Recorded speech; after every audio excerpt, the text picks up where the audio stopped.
وړاندې به د غزل یو څو شعرونه ووایم. صاحب صدر په اجازه پروفیسر ظاهر شاه صاحب یاره ستمګره څه دې چلو یاره ستمګره څه دې چلو تا د محبت په خار یرغلو یاره ستمګره څه دې چلو تا د محبت په خار یرغلو ما ویل ته پوه شوې په لاره شوې ما ویل ته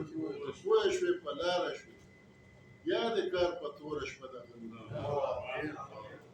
ما ویل ته پوه شوې په لاره شوې بیا د کار په توره شپه دغلو او موږ درته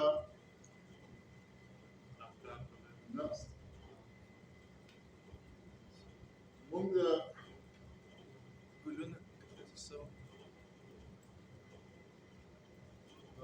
تورې شپې لا تورې شوې وحشت کې شوې زه دغه بل شعر به رایاد شي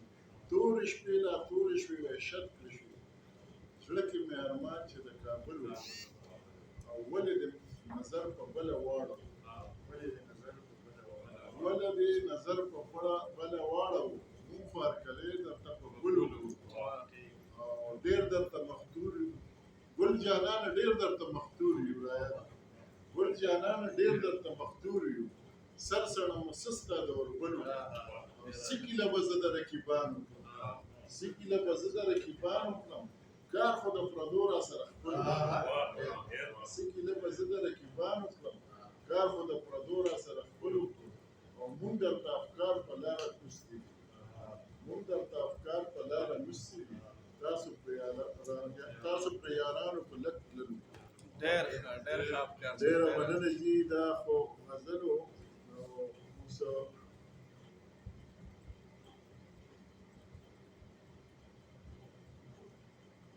د نظم دی جی منډهی ده د ډنګرو منډهی ده د ډنګرو ډکه پکه چې یاران د نړۍ د سوداګرو